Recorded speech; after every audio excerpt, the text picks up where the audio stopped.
Mary，係你好，係點啊？你個女啊13歲咯喎，升咗上中學未啊？就係中二，啱啱升咗中二。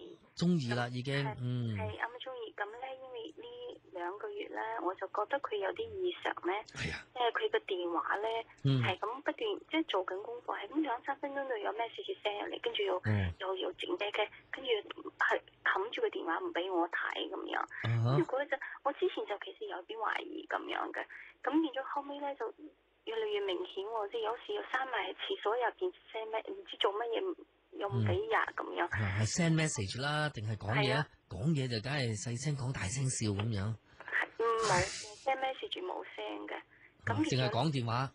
後尾咧，我就有一次咧，佢忘記咗佢瞓覺，我一睇死咯，嗰個 message 嗰個男仔 send 過嚟嘅，就話咩嘢 OK I love you， 咩嘢 I know other one， 咩 only you 咁樣，我死咯，跟住我就好崩潰啦，咁我已經崩潰啦，咁樣睇到 message 都崩潰啊？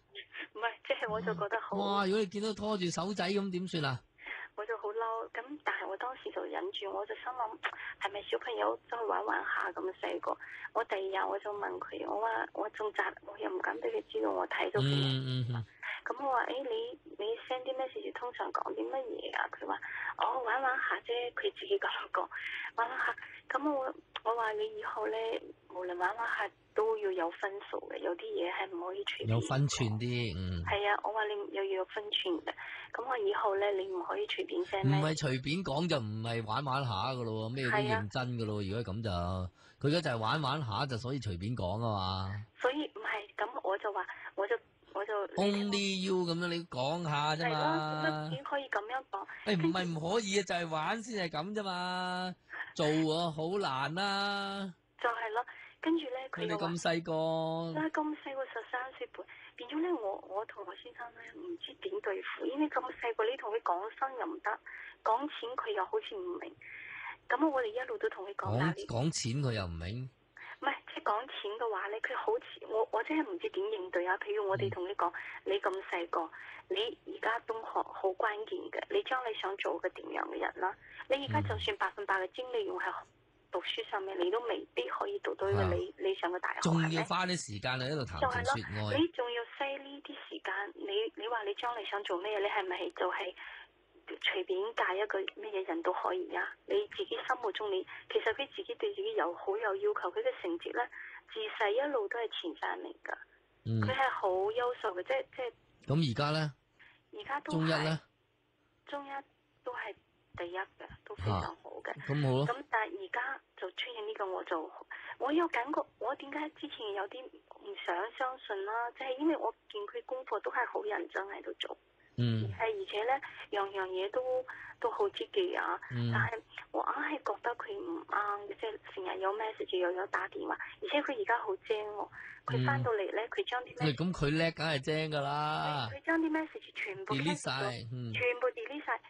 咁我就威脅佢啦，我話威脅佢添啊！你又搞到唔係，我就咁樣講，我話嗱，你就算咧，我話我希望媽咪做你嘅朋友，你有乜嘢同我講實話，你 delete 冇用嘅，我可以 check 到噶嘛呢樣嘢。你 delete 咗你都 check 到？唔係，我可以問電話個攞 number 噶嘛，我知道佢 send 咗俾邊個噶嘛，係咪？send 咗俾邊個咁點啫？你睇唔到內容啊？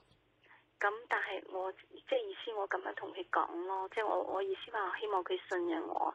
即係可以講，咁今日咧就啱啱撞到嗰個男仔打電話入嚟，我入佢間房。咁咧佢就即刻話：我一陣間打俾你啊，咁樣。咁我話嗱，你要同媽咪講實話啦。跟住佢就冇辦法，後尾就講，佢話係啊，我有少少中意佢，佢咧又中意第2個女仔，你話慘唔慘咯？即係好似玩大人嘅遊戲咁樣。我話你做呢啲。真係唔係你呢個年紀，如果你10年之後做呢樣嘢，媽咪咧會雙手贊成，係咪？你如果20歲之後，媽咪都點解要贊成啊？唔係點解10年後你要贊成啊？唔係，我嘅意思話10年之後佢拍拖，我唔會阻住佢啊！我嘅意思話，即係媽咪會幫你鑑別呢個人。咁依家呢個年紀就係點解你呢個年紀唔可以幫佢鑑別咧？又？你嘅意思話而家就幫佢鑑別呢個人，所以我就唔知點處理。我嘅意思就係而家唔理佢好定係壞。但係你唔知點處理，你用咗好多唔啱嘅方法去處理咯，已經。係啊，所以話而家嗱，第一咧你自己都識講啦，又話威脅佢啊咩性，咁呢啲全部都唔係一個好嘅方法嚟嘅，係咪？嗱，第一嗱，起碼到目前為止你睇唔到佢受到影響，佢依然好積極去係喺學業嗰方面，咁所以你其實第一你唔需要擔心得咁緊要，亦都唔需要話啊，就算佢就有咩醫鬱咁樣中意唔喺頭3名裏邊，都唔需要咁大陣仗。人嘅成績梗有高低，情緒有高低，狀態有高低，唔好睇得咁大件事。咁你最錯嘅咧，早唔知嘛嚇？你13歲嚇？你玩下嚇？崩潰啊！我崩潰啊！嗱，你將啲事睇到咁大嘅時候，你第日咧個女就算10年後拍拖都唔會話你聽，因為你將啲事睇得太緊要啦。OK？咁你諗下。點解你可以話10年後你要幫佢鑑別？10年後使鬼你幫佢咩？係咪啊？OK，佢中意嗰個人，你都幫佢鑑別唔到噶啦。佢中意嘅時候，佢都話知你啦，啱唔啱啊？係咪啊？所以我就請教你，我而家我應該點？OK，嗱，其實今日你都可以同佢鑑別，係咪？但係嗰個鑑別咧，唔使一定去 say no， 你應該係提供一啲方法俾佢去諗嘢，係嘛？咁個問題，嗰個男仔都有女朋友，而嗰個男仔可以同你 send 呢啲咁樣嘅 message。唔係，佢話佢嗰個男仔話佢唔係中意佢話你就信咩？咁樣係咪啊？咁有陣時啲嘢嗱，所以咧調翻轉頭咧，你係要灌輸多啲嗱，你都可能有啲經驗㗎，啱唔啱啊？係。你拍過一次拖咋？唔係。冇錯啦，咁就更好啦。我好驚你拍過一次拖就結婚，你就毫無經驗。如果係嘅話，你就將個經驗同佢分享。嗱，記住係分享喎。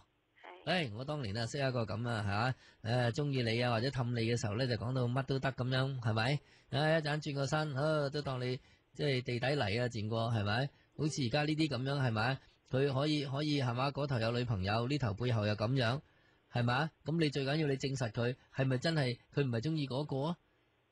係咪？咁嗰個問題咧，你係要教佢。點樣去認識愛情？